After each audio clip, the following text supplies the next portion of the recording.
Oh, my only crime was being happy. That's all I did. I hate you. Holy shit, Danny.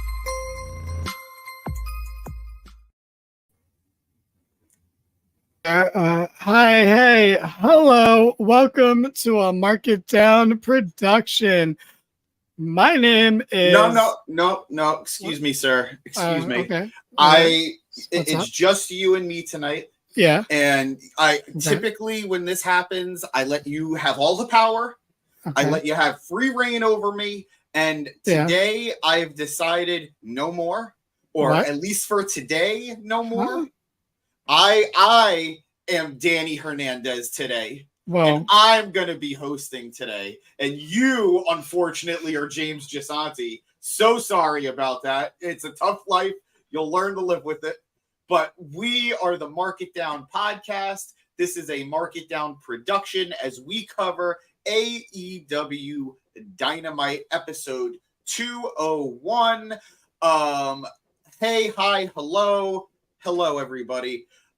This was an episode. This was Dynamite. I am putting more energy into tonight's episode than I think AEW did, but that's okay because guess what, guys? I, Danny, he, James, love you. So for that, we're here. We're going to make it work. Is that okay with you, James? I'm appalled. I'm aghast. I am taken aback.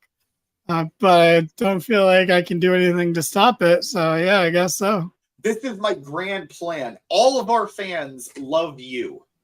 They love Danny Hernandez. So if I'm Danny Hernandez, I'm going to wabbit season them into loving me. Okay, I guess that makes sense. I mean, at least one or two of our fans love you. So I am, at best, liked. I will take it, and I appreciate the millions and millions of cells that compile the two of you that like me. Yep. You see, it's starting. It's a smear campaign. Either they will learn to love James or they will learn to hate Danny. Either way, balance will be brought. And as the tumultuous nature of this podcast commences, we're going to talk about the tumultuous nature of the Jericho Appreciation Society and basically any and all friends Chris Jericho has ever had in this life, at least in professional wrestling. As Dynamite started tonight with the Jericho Appreciation Society family meeting that was teased last week, mandatory, by the way, every member of the Jericho Appreciation Society was there, from Sammy Guevara to his unborn child. Every member that has ever appreciated Jericho on a professional level in AEW was there. There was a lot of hurt feelings, Danny, as I'm sure, James. There was a lot of hurt feelings there, James. I couldn't keep up with my own bit, but it happens. I understand. Thank you.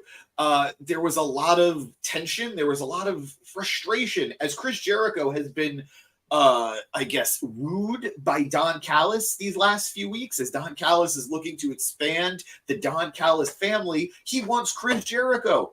He wants the rock and roller, baby. I guess that's Jay White now, but it's okay. Jericho did it first. He wants him, and Jericho doesn't know what to do. The rest of the society, they need to know. They need to know what to do. Can they continue to appreciate Chris in all of his Jericho-ness?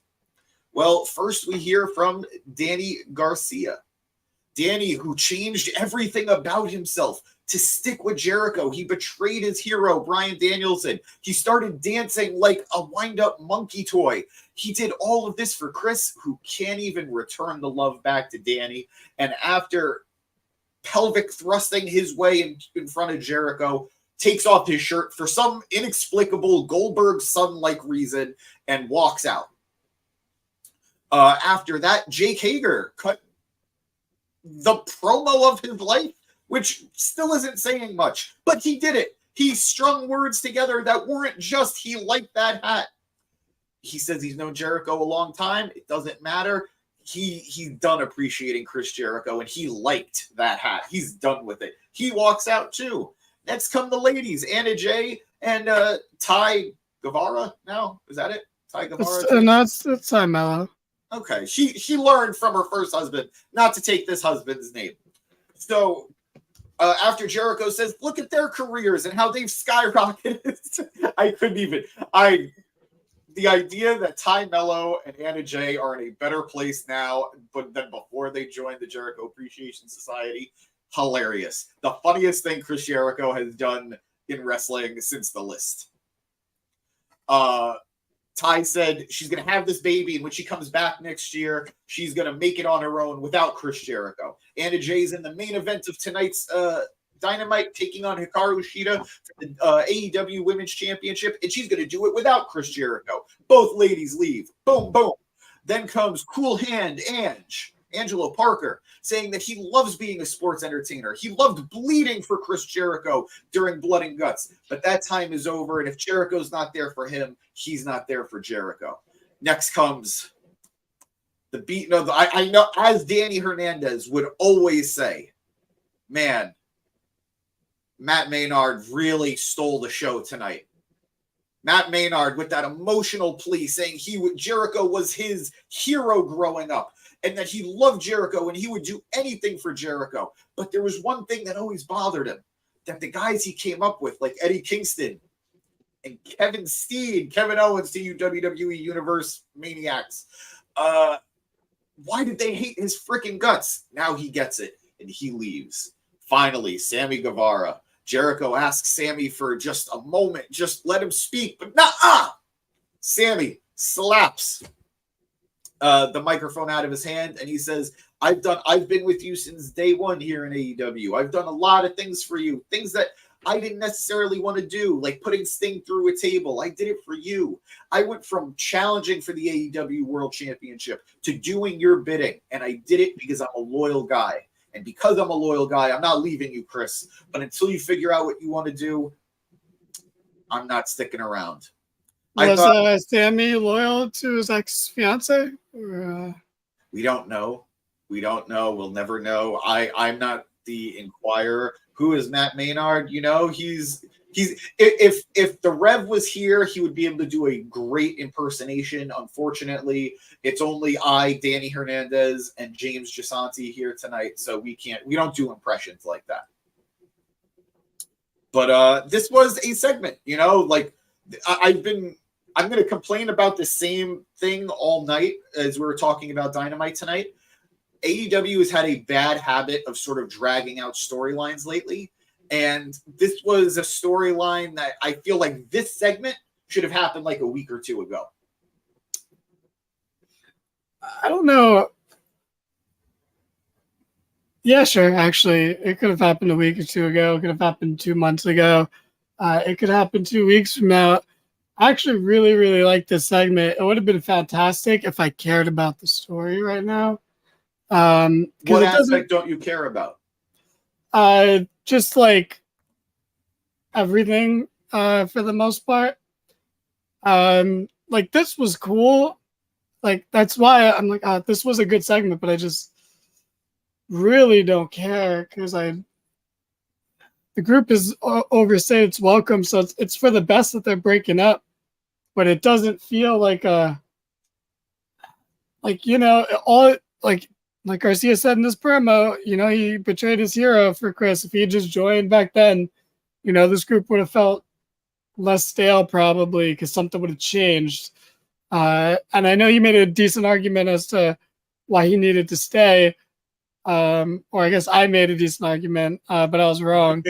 And like, I don't know, like the group suffered overall, whereas it would have been more exciting if someone left and what would that have meant for the group.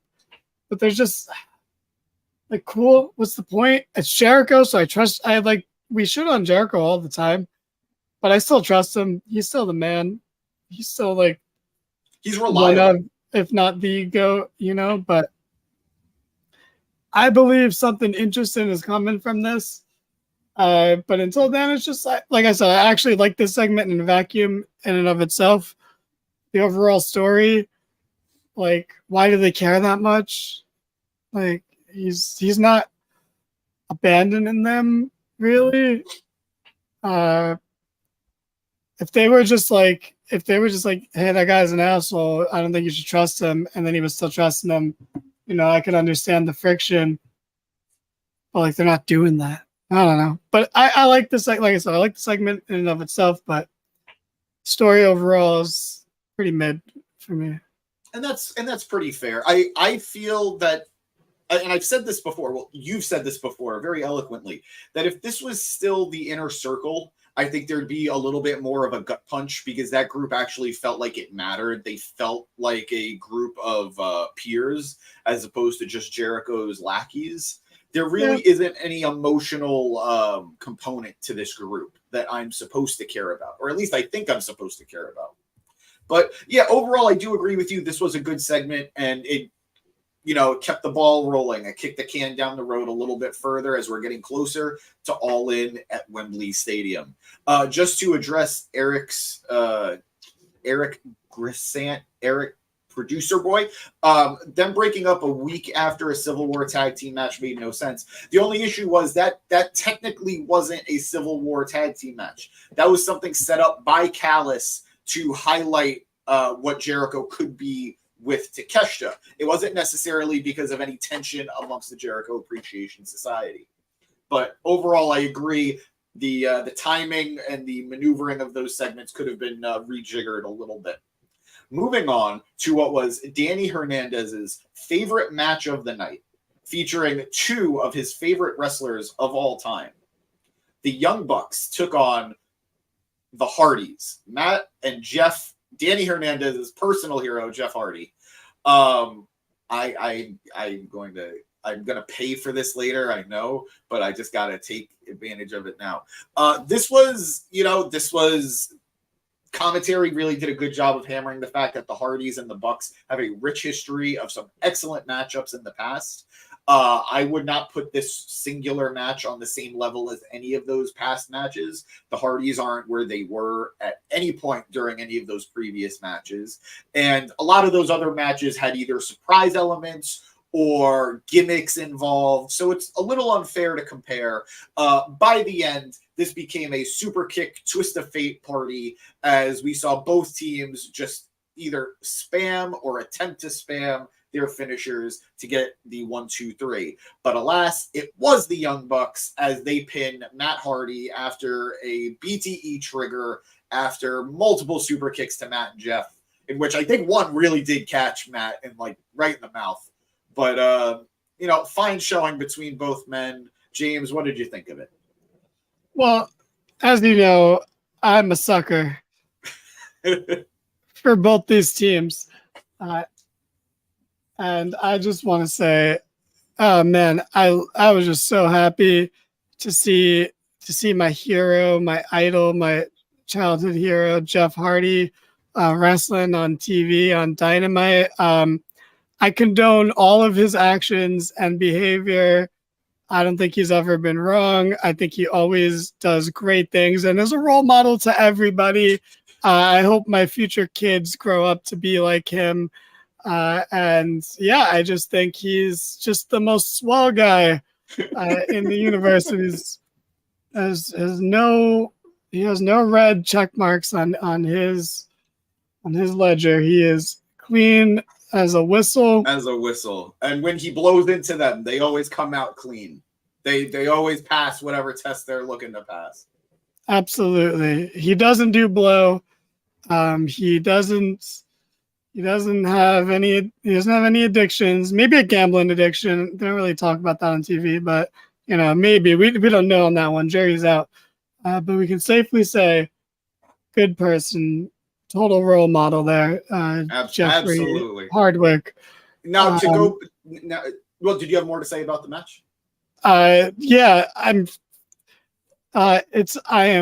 I just qualified everything I'm about to say with how much I love the Harfrey boys. But it's about time they put over this fucking young up and coming tag team in AEW, the Young Bucks. Because when they had their match last year, the wrong fucking team won. It was like 4-star match is a little much there, Drainmaker.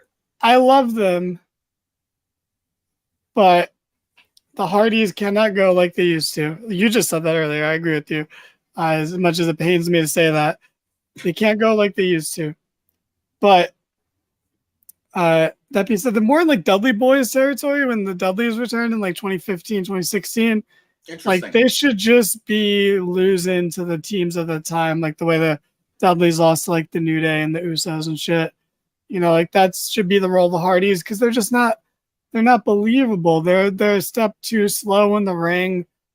Like watching them try to keep up was kind of lame. And I hate to admit it, Jay, because I pains me to say this about my guy, but he did look kind of rubbish in there.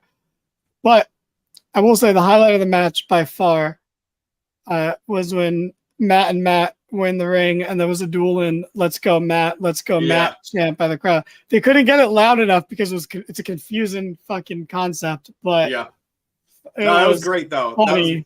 It feels like the type of crowd that we're hoping to start building up more as we get to Wembley, right? They wanted to be a good crowd. Like they wanted to be. They just really didn't have it in them. But A for effort from this crowd. JL, I'm sorry, James and you aren't really going to be agreeing on a lot tonight overall, but Danny, will be doing my best to keep you warm in these trying times. But as Producer Boy put up on the screen a second ago, and I hope he puts up again. Well, Ethan Page did and when he was doing the Hardy dance, it was very like sarcastically and like half-hearted. That was very endearing. I am falling for Ethan Page more and more as a babyface. We're not getting a lot of it because it's only been on Rampage, but I'm really digging it. Not this one, Producer Boy, way better. The all-in one. After the match, after the Young Bucks and the Hardys shook hands and took a moment to appreciate one another, the Young Bucks asked for microphones, and Nick Jackson, in his most gravelly Clint Eastwood impression, yelled out FTR. And before they could say another word or another letter even, FTR themselves come out. The Collision Boys, the Colliders, come out onto Dynamite in the first time in weeks, if not months, and it is official. All In will have FTR versus the Young Bucks 3. And despite the zero build for this match, we don't need it. The history is there. We know these 4 talents are amongst the best in the world at tag team wrestling. I am very much looking forward to this match. I am very much looking forward to the Young Bucks being a part of the tag team division again. Something I think we've all been missing. The Elite are great.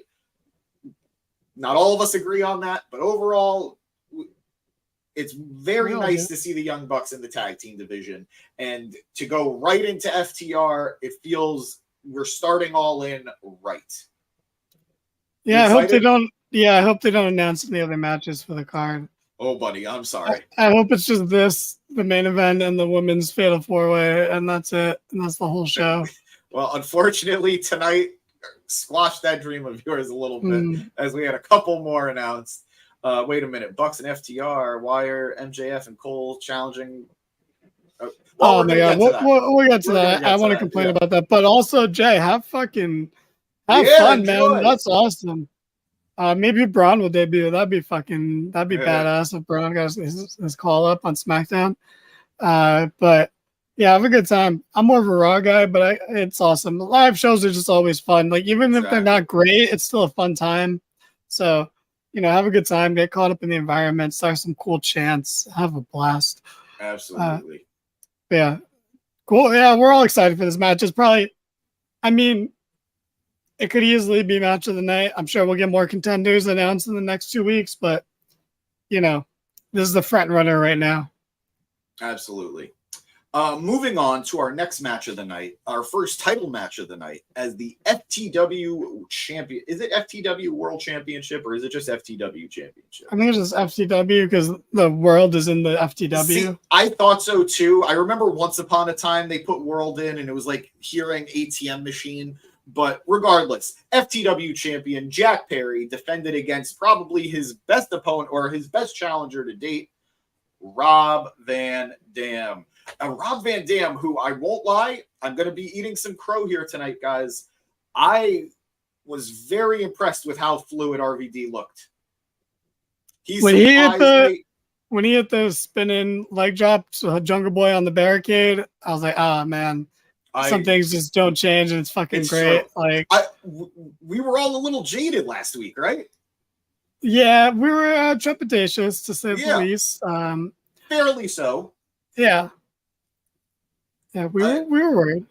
But remember RVD in 2013? I don't know. Yeah, if they RVD fucking remembers. wasted him. Yeah, it was. He was wasted, and they wasted him. Like, that's. I don't know if he was wasted at that time. He didn't have any he world lost to championships. Del Rio, and No, I don't know if he was wasted. Oh, he definitely was. Yeah, I mean, it's there's not a time where he wasn't wasted. But this was a surprisingly fun match. This was FTW ruled, meaning no rules. There were you could get violent, you could use weapons, no count out, no DQ, no nothing, just pin or submission.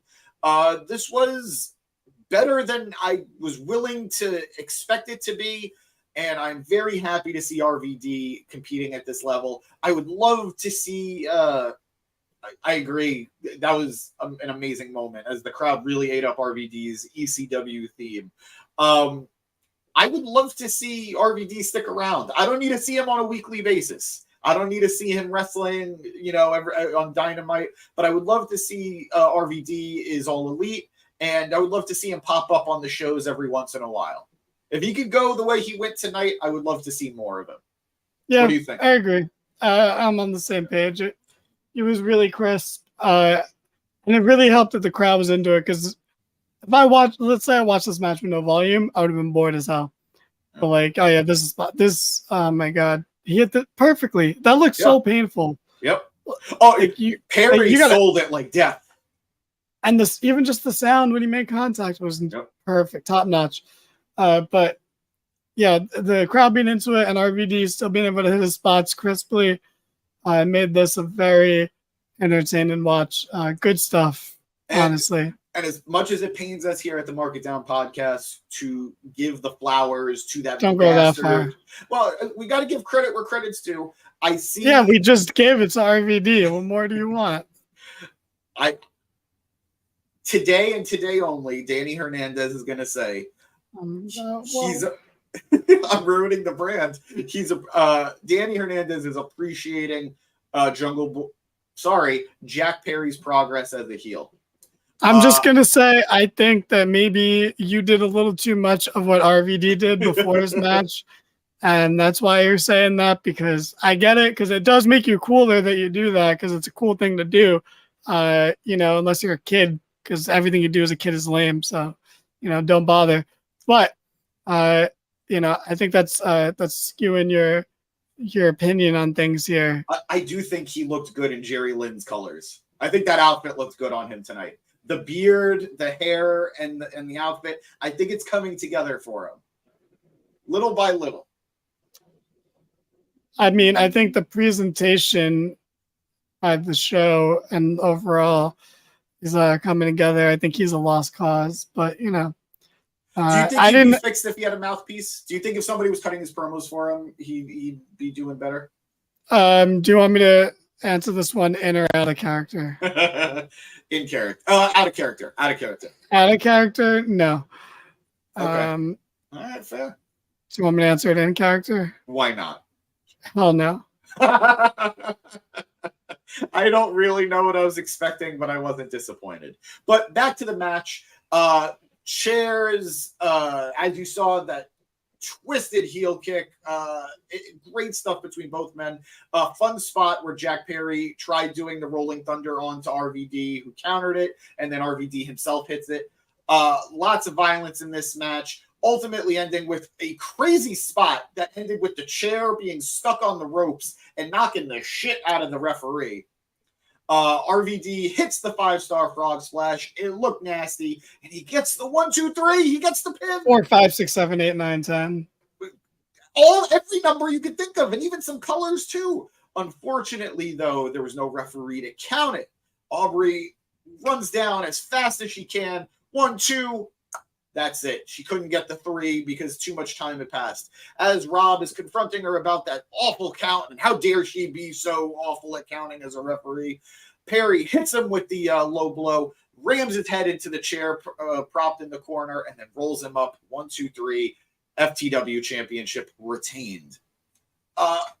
Like I said, fun match. They're definitely building a story here as Taz is getting more and more frustrated with Jack Perry's antics and holding on to his title, his son's title, depending on how you want to call it.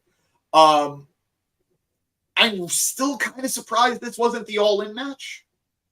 That leads me to believe they've got somebody big they want him to go against, or maybe a rematch with Hook. That will feel a little cheap to me. That feels like an all-out match and not an all-in match. What do you think? No, give him Hook. Send Hook. They deserve Hook in the UK. All right. I would have rather see Perry defend against another legend. Hook comes out at the end of that, and that sets up All Out. But give him Hook. Why not? Moving on, I am going to try and figure out what's next. We have I don't know if it was segment of the night, but a very good, strong segment as the MJF Adam Cole bromance continues. Both guys come out and, they're riffing a little bit, but that's not before we did see that there was a fun trip to a trampoline place? Yeah. They went to like a bounce house of some sort. Adam Cole was having the time of his life. MJF was miserable until Adam told him that they could play dodgeball. This was a great line. I don't know how. TK has to have zero desire to bring Hogan into this company. I know he spoke against him a while back, but he is standing strong to how much he does not give a shit about Hogan. But regardless, MJF was miserable until he learned that they could play dodgeball.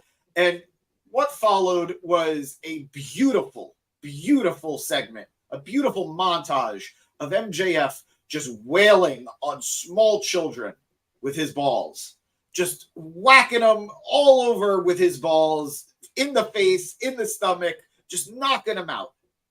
Thankfully, it was a trampoline place because they were just bouncing everywhere.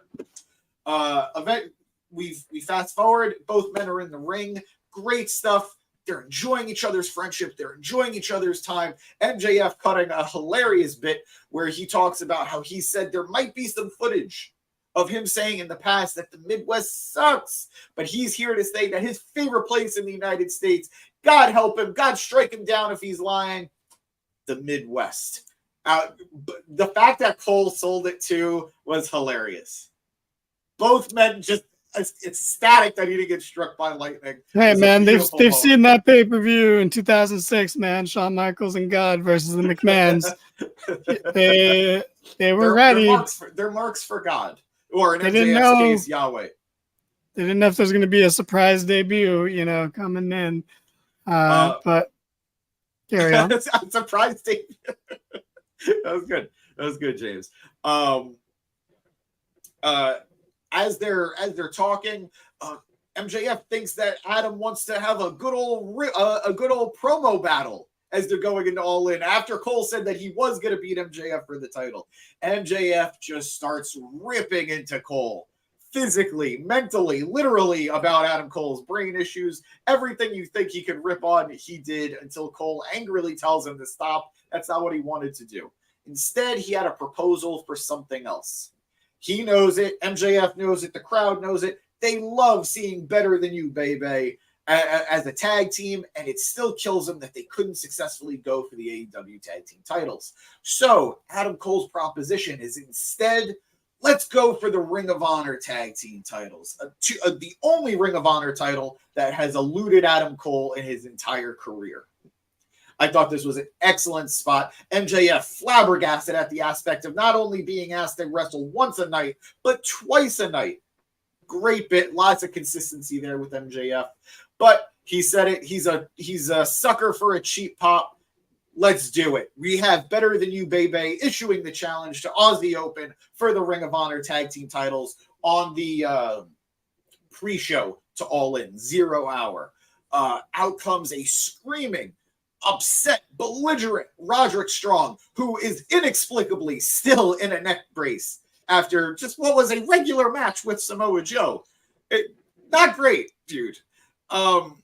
He says, how could Adam do this? How could he choose to go for the Ring of Honor tag team titles with MJF and not him and one of his best friends, Roderick Strong? MJF has had enough. He's frustrated. He's pissed. He's done hearing about Roderick Strong's single white female obsession with Adam Cole, and he just rips into him, tells him what he should do as a generic white bland man. And Roddy says, how, Adam, can you let him talk to me like that? You know what? The Kingdom was right. And out comes the Kingdom for the biggest segment they'll ever be a part of in AEW history, something that has to do with MJF and Adam Cole. They hug and embrace and console the sad Roderick Strong as they leave. Adam Cole, who is visibly upset with everything MJF said, pushes MJF and says, why would you do that? How could you do that? Blah, blah, blah, blah. He apologizes as he sees MJF has gotten hot and he's gotten upset. He apologizes, saying he lost his cool. He's sorry. They just got to work through it. MJF accepts the apology. Adam Cole leaves the ring, and MJF just, does his thing, celebrating in the ring. I thought this was a great segment. What about you? Who the hell? Who's the Kingdom? His name is Matt Taven. Nah, not ringing a bell. Is that like Loki, the dude from like NXT season 2 or some shit? No, that guy couldn't cut it in any company. Yeah, I don't know who you're talking about then. I don't know who I'm talking about actually, but this was awesome. There was so much to unpack, and you explained almost all of it, so I don't want to go all the way back to the beginning, but I fucking loved. I'm gonna yawn mid-sentence. Hold on. You're good. I fucking loved the pre-tape. It was like corny as fuck, but in a good way. Because it's promoting violence against children, and that's the best message we want to send on our TV shows. Fuck those kids. And here at the Mark It Down podcast. Absolutely, fuck those kids. Hit them with dodgeballs. Hey, my very first job was hitting kids with dodgeballs. Look how far you've come, man. We're at the big time now. Yeah, look at me now, Dad. But yeah, no, it's an underrated thing. Hit kids. Look, if you're in the ages of 14 to 17, become a camp counselor, and more than likely you'll get an opportunity to hit kids with dodgeballs and get paid for it. I highly recommend it. And that's what they did here. And it was fucking great. Also, Cole had his moment when the little girl was rude to them, where he gave her the look, like the I'm about to go heel on you look. Yeah. Before just letting MJF be the bad guy. So that did foreshadow MJF being the one to snap a little bit here tonight instead. So that was a nice touch, and just the line about him being so pale and thin that Hogan would have snorted him in the 80s was great. Even though Cole definitely got sunburned this week because he was like Oompa Loompa colored. Yeah, versus he made Max look a little pale, actually. He was at the beach with Britt this week. I think what I said is just funnier, but so it didn't, but you could tell him Jeff just had that. He's like, I gotta say this. I don't care. Like, I gotta get this line in here. I've been sitting on it for like 3 weeks, but it was so good. Fun stuff. But I don't like them challenging for the ROH tag titles. I think it's mid as fuck. And it's only because of AEW's presentation of ROH. If ROH was still its own standalone company, this would be way cooler. But it being on like the pre-show, I think it doesn't work for me. If it was like if ROH was having a pay-per-view the night before and it was on that, I'd be like, this is cool. Like there's just so many ways. I don't like them wrestling on the pre-show. That's just lame. See, I do though. I do, and the only reason I do, because I agree, like the ROH aspect of this can definitely be a little bit of a bummer. I like the aspect of them having the match earlier in the night and that building the real tension for later in the night. Or in a wild, wild world, they actually win the Ring of Honor tag team titles. Because I don't think they're going to. But they win the Ring of Honor tag team titles. And then the title change actually happens later in the night. Well, MJF being attached by a championship to the man who took the title from him could be excellent storytelling. It could, but I don't think we're going that way. I don't think you can, like, I'm not saying that he has to be the man to end it, but we need to have Punk MJF before anyone takes the title off of MJF. That needs to happen first. Like, it was the match we were supposed to get a year ago, but, you know, a certain group of vloggers had something to say about that. I thought about this before you decided that we were going to switch characters, but I was just going to make a joke about how, you know, vlogging almost inherently makes you kind of an asshole. And that's why Sammy Guevara is kind of an asshole. It's more so the vlog, I'm sorry. You know, but anyway, not important. How do we oh yeah, we gotta have MJF Punk before that. But I just don't like the ROH aspect because it feels way too secondary. Where it's like it could be cool, but it's like just have them win your tag titles. Then I know you don't want to do that because now we're getting a fucking Bucks FTR match, and I get that. So like, I'm not saying not to have that match, but I'm saying like, in an ideal world, this team got so hot, you got to pull the trigger and just fucking figure it out from there. This feels like trying to. It feels like fuck. We don't want to pull the trigger. We're too scared to do that. But now we're gonna do it in a watered down way instead, because I think they have to win because you can't have one of them get pinned. Like, you can't do that. That's the main event of your show. That is true. That's not something I considered. You're absolutely right about that. That would be a weird thing to do unless there's the fucky finish, and I think you could get away with that on a pre-show. Yeah, but they already got pinned by FTR. You know, like you don't want to do it again. Well, especially on a pre-show. On a pre-show is where you have people who aren't watching the pay-per-view watching. Now, think about it this way, though, and I know we're getting into, hey, we're going to do a prediction video for All In. Don't worry, guys. MJF took the pin against FTR. What if Adam Cole took the pin against Aussie Open and then goes on to beat MJF later in the night? I know what you said before about you can't have MJF losing before a Punk, but I don't know, man. My gut is telling me MJF's reign isn't as secure as we all think it is. I think that's kudos to AEW for booking that way that you believe that, but fair.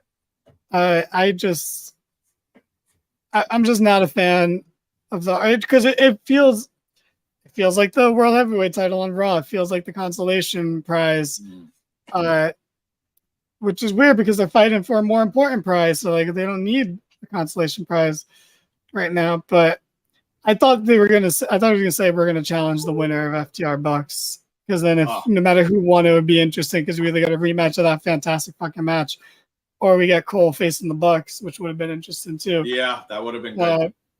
Which is weird because honestly, the joke inside of me would have been like, well, the Bucks have to put over FTR. This fucking, like, they're just feeding their own ego if they don't. But now I'm at a point where I'm like, fuck FTR. Right? Yeah, a little bit. Still a little bit with the fuck FTR kind of thing. So I'm like, I don't know. Maybe the Bucks should just win. Like at this point. Like, I don't know. Whatever gets everyone to just get along again, whatever we need to do to get to that. Right. Yeah. You know, that's like ultimately what I want. But still a great segment though. Are you as terrified as I am about the fact that FTR and Punk are going for the trios title on Collision? Because I would be, but like, bro, what are House of Black doing, man? They're losing to Andrade and shit. Like, I mean, I'm not. My worry isn't so much about House of Black, it's if they're the trios champion, we're never going to hear the end of Elite versus CM Cumfarter. And I just, if they're not going to give it to me, I don't want to be teased about it. You know? Well, I think we are going to get it. I think once Kenny dropped the collision line last week, we're getting there. All right. Like, it might not be right away, but we're getting there.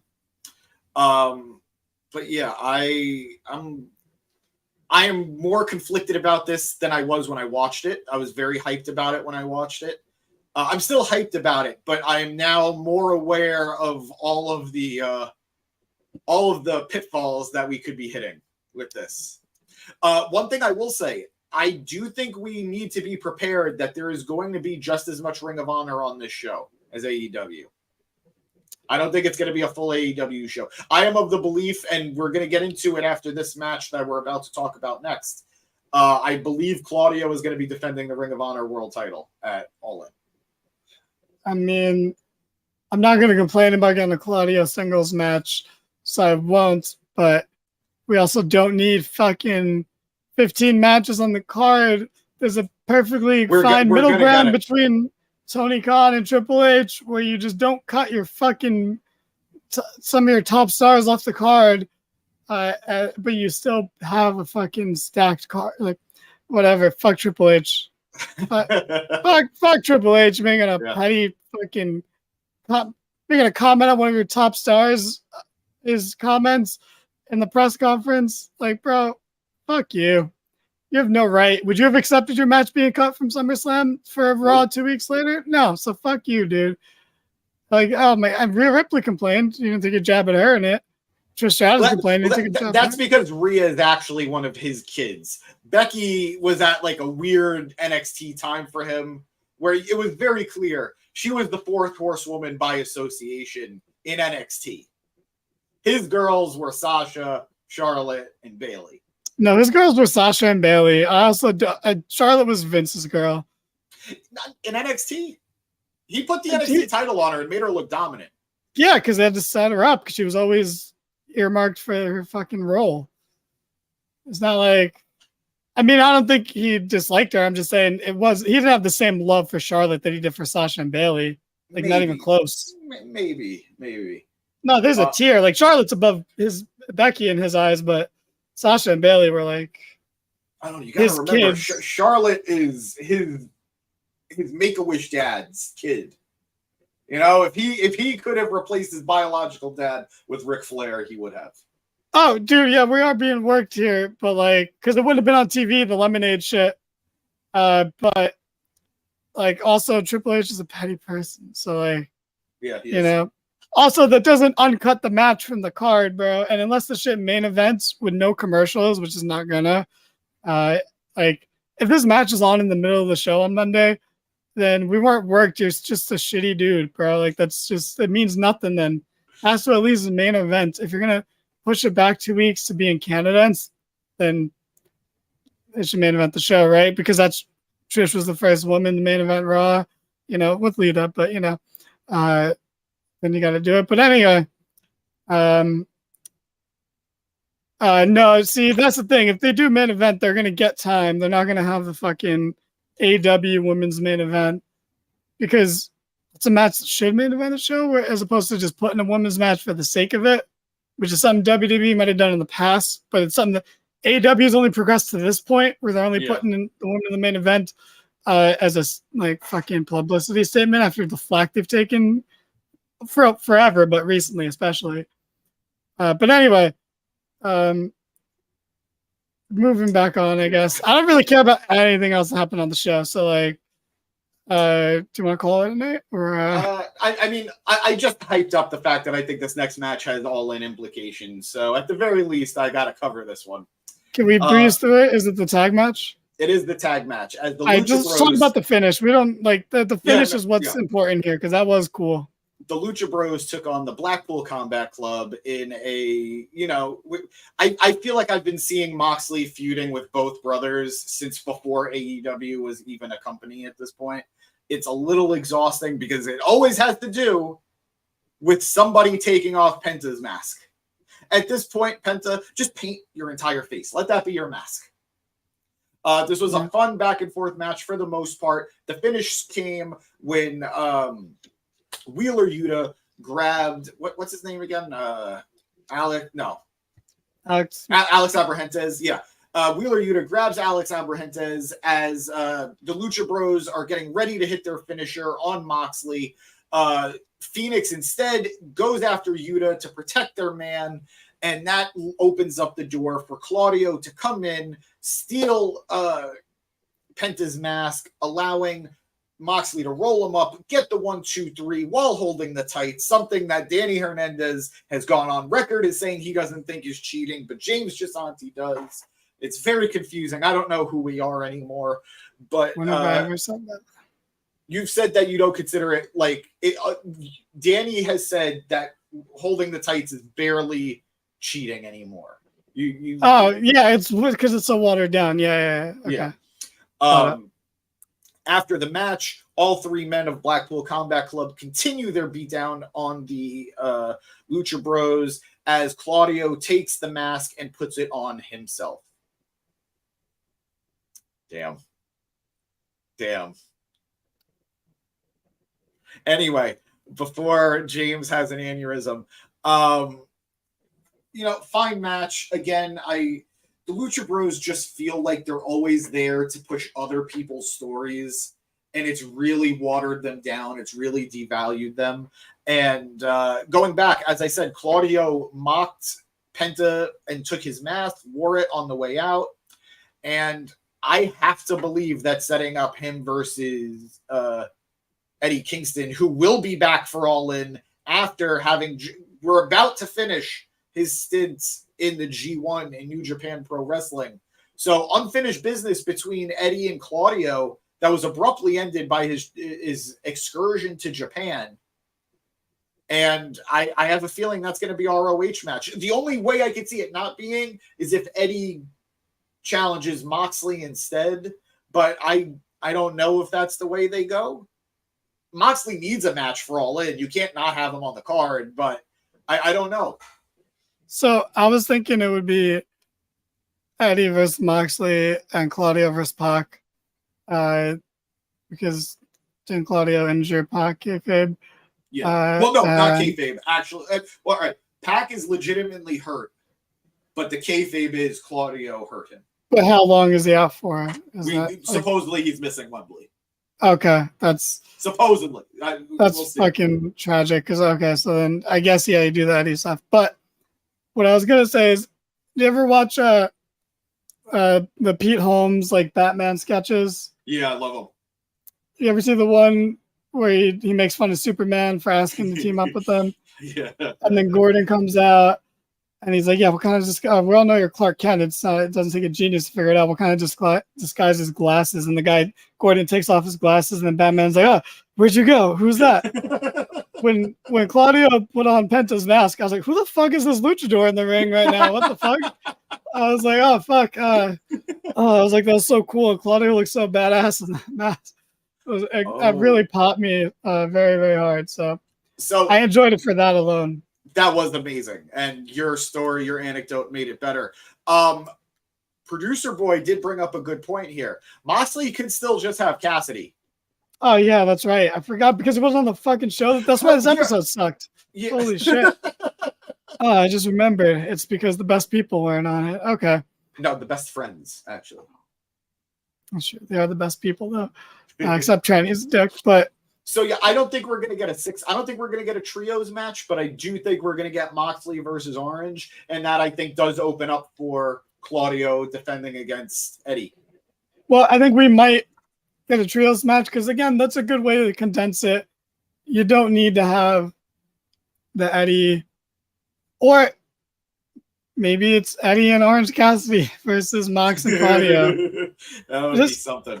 I'm all for condensing this fucking card and not having, and that sounds hard for someone who went on a 20 fucking minute rant about a match being cut from SummerSlam.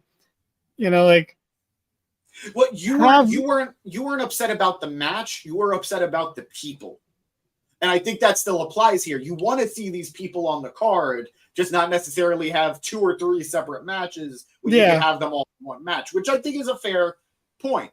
But I don't know. There's something to me about. I want Orange's title. Go ahead. If we can have a Mox Cassidy singles match, That is what I want. That's match of the year, or at least the night, definitely the summer. But I don't want then to subsequently, well, then it would be only one extra match, so I guess that's okay. But like, I don't want that to be a thing throughout the card. Like condense it. Like we have Swerve and AR Fox versus Sting and Darby. Which is crazy. We're gonna get to that in a second, folks. But just have a bunch of tag matches of people feuding. Like that's fine. The crowd's gonna eat it up because it's the first one. You don't have to. I don't think you can. I don't think you. So a lot of people have been complaining online, which is what online is for, that they don't want All In to be like Forbidden Door, a show where all these names that I love are on the show, but none of these matches matter. But they do, because we already have the matches that matter. Like what? Like the title match and the tag title match. But they want the entire show to be all that. And admittedly, that's ridiculous. You don't call you don't have two $50 pay-per-views back to back and have one of them, the first one, be all tag matches. You can't. Okay, but also to those people, I say, I'm sorry, what main event did the first All In? A random fucking tag match. So get off your high horse and sit the fuck down. Brilliant point. Brilliant point. We here at the Mark It Down podcast are wrestling historians. Take that, Dave Meltzer. We remember. We know what this is all about. Fuck All Out. Anyway, really though, fuck All Out for happening a week after for $50 a pop. Both bro, just be crazy. Like, yo, Chicago, we got you next time. Like, we've been here 20 times. You're not sick of us by now? 20 times this week. Yeah. No, you might as well. They're going to open up headquarters in Chicago. Like, all the headquarters are going to have to they already did. Chicago. It's called Pro Wrestling Tees. We're full circle, baby. We're fire these past 5 minutes. Right? But either way, we do have some very good options going into All In involving all of these men. We just kind of went through every possibility here with you guys. We'll see what officially gets announced. As much as I don't want Orange's reign to ever end, I don't think there is a bigger stage for him to lose it in a more epic way than to Jon Moxley in front of 80,000 fans. Yeah, he's got to lose it to someone above him on the card, not below him. Because I agree. It's not going to make anyone. They're going to sink immediately. So it's got to be someone bigger. And Moxley, you can't get much bigger. Yeah. The question is, though, like you just said, does it happen at All In or does it happen at All Out? I hope All In. I want everything to happen All In, and I want to not watch All Out. But that's exactly it, though. The important stuff needs to happen at All In. Yeah, just not every match could be a singles match. Like, we don't need a Claudio singles match, but if it's versus Eddie, then fine. But if it's going to be like just for the sake of having a title defense, then it's not fine.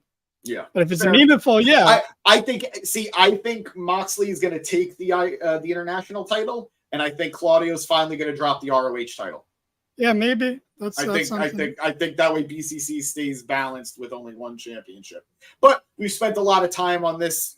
It deserves it. It deserves it, but we're going to move on really quickly. The next match of the night the next segment of the night was Darby Allin and Sting getting their revenge on the Mogul Embassy, Swerve Strickland and AR Fox, and everyone else, really. This is really the first time I think the whole group has been presented on AEW TV as such. I won't lie to you. I missed a little bit of this segment, so I wouldn't mind if James took over for a second. Sure. So Swerve and a bunch of fucking losers came out, and they said some words ultimately meaningless, just talked about how they, beat the shit out of an 18-year-old kid now that it's legal. It's almost like grooming, but, for an ass whooping, which is like, I don't know where that lands on the scale, but it's got to be like pretty somewhere. Bad. Yeah, it's not good, but then, Darby came out. The nice touch I'll say is that AR Fox had Nick Wayne's bloody fucking tank top in his pants pocket, which is just a nice little accessory to have. But then Darby came out and was like, this is what this is all about. And then he's like, I got friends too. And out came Sting, and they did this weird thing where they were like, look at the crowd, look at the lights in the crowd, like the phone lights. And I'm like, are the phone lights supposed to spell something? Like, I don't understand. What are you putting so much emphasis on this for? It was very awkward. But then this thing came out and it was all okay. And they announced it's going to be, he beat him up a little bit. He put the bat in Swerve's neck and then pointed to the sign. And it's going to be Darby and Sting versus Swerve and AR Fox at All In. And my first thought was, why isn't Nick Wayne in the match? Why isn't it a trios match like Brian Cage or whatever? And then you can have Brian Cage toss around Nick Wayne for like 5 minutes before a hot tag or something. You know, like it was kind of weird. I was like, just put the kid on the card. Like, is he ready for it? No, but like fucking put the rocket on him. Like, just put him on the card. Like, it'll do him good. Yeah. So that was kind of weird. But you know, it's a Sting Darby filler tag match on a pay-per-view, and those are always fucking awesome. So yeah. No, I'm excited for that match. I am too. I mean, I'm happy Sting gets presumably be his last match in the UK. So I mean, granted, at this point, I think that man's gonna wrestle forever. But I'm happy for him that this match is happening. I am very done with ever seeing Darby and Swerve wrestle in any capacity ever again. Yeah, it's always good, but I don't want to see it anymore. Exactly. It sucks because it is so good, but I'm just so done with it at this point. I need a huge break from it. But it's going to be a good match. They always are. All four men are going to really deliver. And just, I know that we do sometimes, some of us, not me, but we do sometimes joke about AR Fox with the company. How crazy is it that a year ago, the man wasn't signed to any company? And now he's going to be wrestling in front of 80,000 fans. I mean, it's not crazy at all considering those fucking atrocious leg slaps. Like, I can't even remember the match now, but all I remember is just watching him slap his fucking thighs so hard. The most egregious I've ever seen in my life. And somehow, like, this is like not the same person. His presentation's way better. I can take him seriously now. But also, again, this could have also had Keith Lee in it, and it could have been an 8-person tag with whoever else is in this stupid group. Very fair. You know, we're trying to get What the fuck are they doing with Keith Lee, man? I don't know, man. What are anyone doing with Keith Lee? What are the UK indie scene? How are they the only ones that knew how to book Keith Lee properly? Like, what the fuck? You know, whatever. And I want to hear that NXT shit too, because he floundered for over a year before he became double champ. So I don't want to hear that shit. But yeah, fine stuff. Like, whatever. I guess I'm ready to move on if you are. Yeah. We had, I'm not sure if it was before this or after this, we had a backstage segment where Kenny Omega was, I guess, confronted by Alex Marvez about, you know, the Young Bucks have their all-in match. What about you? Kenny says that he is going to, he's going to have a sit-down interview with JR next week, which are always good. Those sit-downs with JR are always good. Where he addresses his future, where he addresses his status for All In. He addresses Don Callis and Takeshita, which I feel was basically him just saying he's going to wrestle Takeshita at All In. But yes, we will hear from Kenny Omega with JR next week. And I agree with Producer Boy on this. We know it's Kenny versus Takeshita, so this dragged out angle is silly. It's something that AEW has really been doing a lot lately. And I get not wanting to put every announcement in the same episode. You want to space them out a little bit. I do understand that. But when you have something like this that feels like a no-brainer, you don't need to. At least in my opinion. But we'll see next week how people react to it and if it was worth it. And now moving on to the main event, we have the new two-time AEW Women's World Champion, Hikaru Shida, defending against AnnaJay. For some reason. Now, before we get into the match itself, let's explain that there were all-in implications with this match. There were all implications, you could say.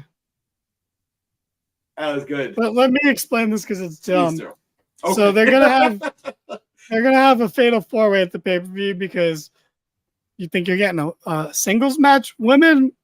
Are you kidding me? No. What show do you what show do you think you're on? Okay, why don't you go to WWE and have a singles match and have it cut from the pay-per-view? All right, this is it. You take what you can get. You take the scraps that Tony Khan is reluctantly throwing you, and they framed it as it's almost become a tradition to have a women's fatal 4-way match.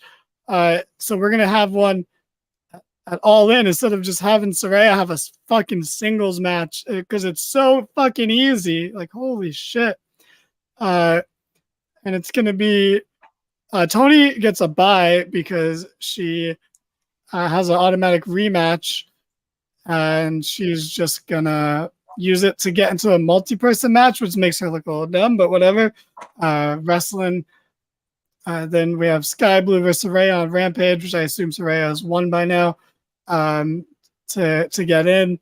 And then it's gonna be, I don't remember the other match, but we have, and James is gone, but we have AnnaJay versus Shida, and the winner will be in the match because the winner will be champion. But just putting that as part of the tournament's like really silly. Like the champion has to defend her way into the match. It's odd. I'm not a fan of this. Just give Saraya the singles match. It doesn't make any sense. But it'll be Britt Baker versus someone she's going to beat next week. So that'll be the fourth. It's going to be Britt, Saraya, Shida, Toni Storm. Like that's going to be the four biggest women in the company, and obviously, but yeah. And sure, I guess why not? But I don't know. Maybe this should be the one that you split out into like multiple singles matches. Maybe how would you do it? Britt versus Saraya, and well then I don't know because the whole Hater thing really fucks this up because you could have Hater versus Storm, and then Britt versus Saraya, and you know that would have been fun. But so I guess the Fatal 4-Way is fine, and maybe we got a Statlander match. But whatever. So yeah, that's where we're getting the Fatal 4-Way. But we had a match. It was AnnaJay, no longer AS, versus Shida, and why not? I guess. Why was this main evented? I don't know. Was it bad? No. Should have main evented? Who's to say? None of these matches felt like main events, so I guess you might as well. But good for AnnaJay. AnnaJay could say she main evented Dynamite in a singles match. Like that's interesting. And AnnaJay has that has weird chemistry. Oh my god, yeah, that's true. I forgot about the that. ending was really weird. Yeah, Shida hit like her little spin kick while AnnaJay was on her knees. And it looked like, I feel like that missed a little bit too. Like that was, yeah. Because that's supposed to be a knee. That's supposed to be a knee. Yeah. Right? Isn't it a spinning knee? And then as she was being pinned, Angela Parker ran in like he was trying to grab her arm to put it on the ropes. And the ref was right there, didn't say anything, just continued the counts. And it was very weird. Everything about that was weird. And what was weird to me, even beyond that, because like you said, that was weird. I was keeping my eye on the clock. We were at 9:59 when that happened. So does that mean the match was going to continue another 30 to 40 seconds? Like, what a weird way to end that match. And I don't know what the plan was, but it couldn't have been that much better. Yeah, I don't know. I really, really don't know. But what a way to top off a boring or mid Dynamite. Yep. Then with the confusing ending. And we know all about mid here at the Mark It Down podcast. Think about it. And it was I think our show was pretty good tonight. What do you think, James? I think we can start our SummerSlam predictions now. So in our main event, we're gonna have Becky versus Trish Stratus, and I think Becky's gonna win. Who do you think's gonna win? I have a weird feeling it's not even gonna be on the show, man. Yeah, that's understandable. Well, I mean, there's a SummerSlam too. Night 2 is SummerSlam, you know. Oh, gotcha, Night 1 was this past Saturday, and Night 2's this upcoming Monday. You know, split up 2 weeks apart. That makes sense. So yeah, that's It's looking to be great. But yeah, whatever. Like, who cares? All In's gonna be great. Like, Yep. Dynamite was boring this week, but whatever. I'm not too worried about it. I've already forgotten most of what happened, so it's all fine. We came off of a very fun Dynamite 200 last week. Before that was a filler Dynamite, and the week before that was Blood and Guts. So we've been averaging a good show every other week at this point. I'll take that right now as we're building towards All In. A show that has now officially surpassed WrestleMania 3 and I believe SummerSlam 92. I think there's only one show left that it needs to beat, and I think that's what, WrestleMania 35 in terms of attendance. So, no, I can tell you guys now, I was not expecting. Yeah, no, we talked about that already, producer boy. I was not expecting All In to sell this many tickets. I was going to be happy and ecstatic around 60,000. So, yeah, we are doing really good right now for this little company that could. But any last words before we wrap it up?